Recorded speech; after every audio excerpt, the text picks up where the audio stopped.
Howdy. Just a brief one. I'm on the way to the boat again. More problems.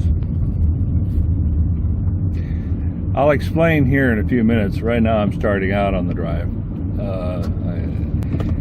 Anyway, still don't have a camera. I did get a new computer, so we'll see how at least the editing software works. And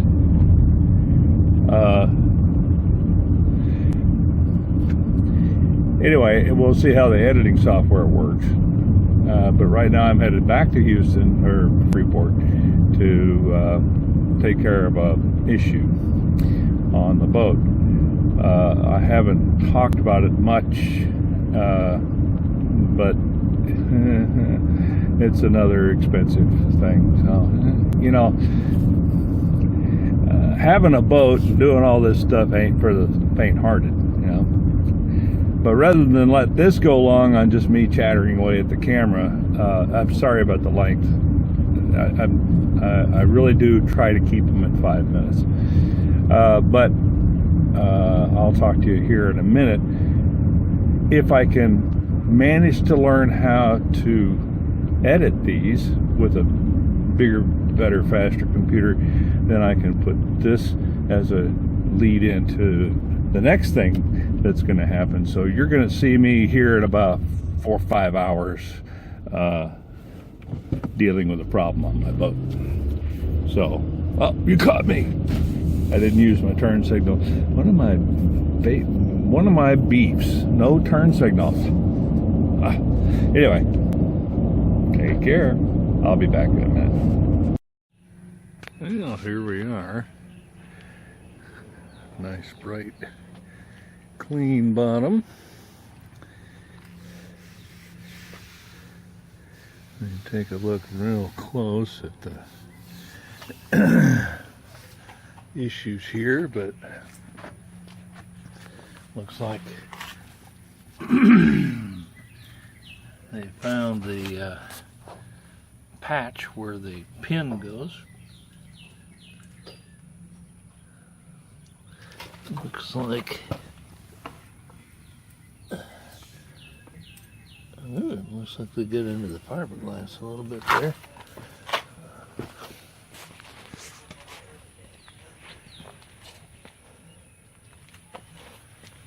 And we got, hey, how you doing?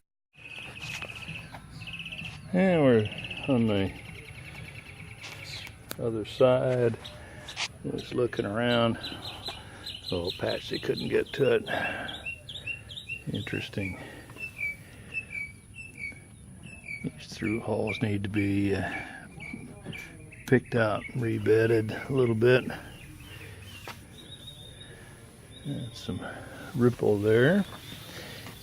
Anyway, I want to get down to the business of things here. And take a look at keel. I mean, the rudder's just fine. This, yeah, I don't know, got some issues, but here's the problem, folks, right here. This is the bedding for the strut. It looks like it needs to be cleaned out, and I'll show you the strut here in a bit. I got all this stuff stuck in there, rotted in there, and here's what's left of the cutlass, and that's the barrel of the cutlass right here. And you look at it, pretty bad shape, but that only kind of shows you a little bit of what the strut looks like, and I'll get to that later. Well, I'm back. Hello. Wow. Anyway, it's a long day. Well, there's the infamous strut. And if you take a real close look at it right here, you see this material is just gone. And take a little time to tap away. You can see right through the skin that it is rotting away. And that's what happened when they took the strut out. They discovered that, yeah, this is in not too good a shape. Now listen.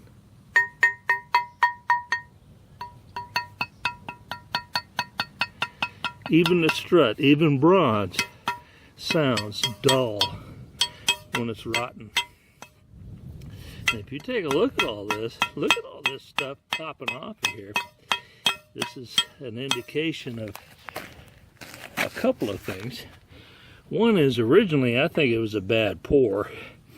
It poured from here, and the metal, by the time it got into this area, got cold.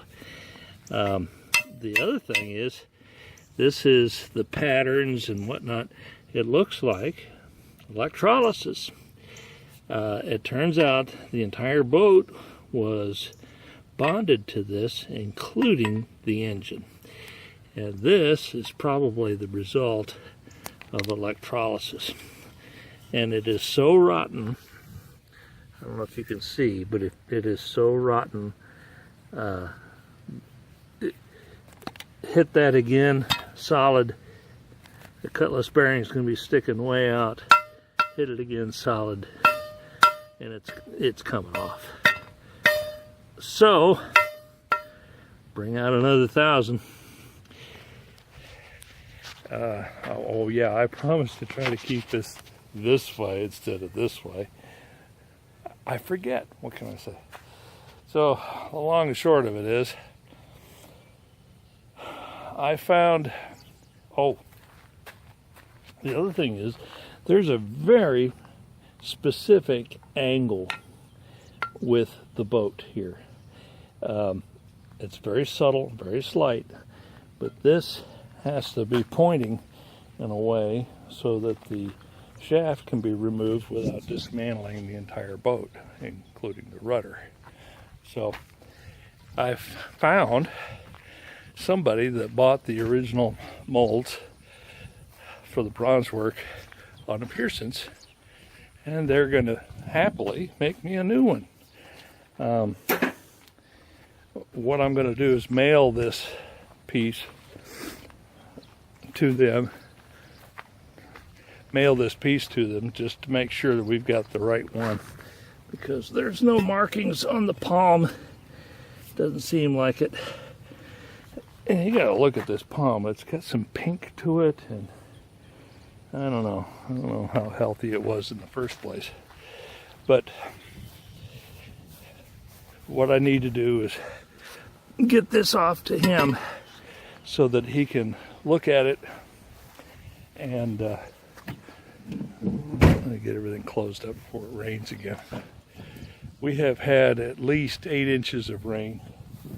I'm in Texas, and if you've been watching the news, yeah, it's pretty dang wet around here.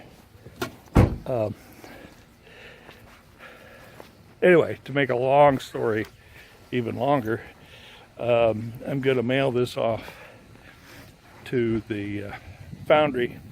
They'll make me a new one and drill and bore it for the new cutlass. And with that, I will have replaced 95%. Sorry, 95% of the drive of this boat. And the adventure continues. Have a good one.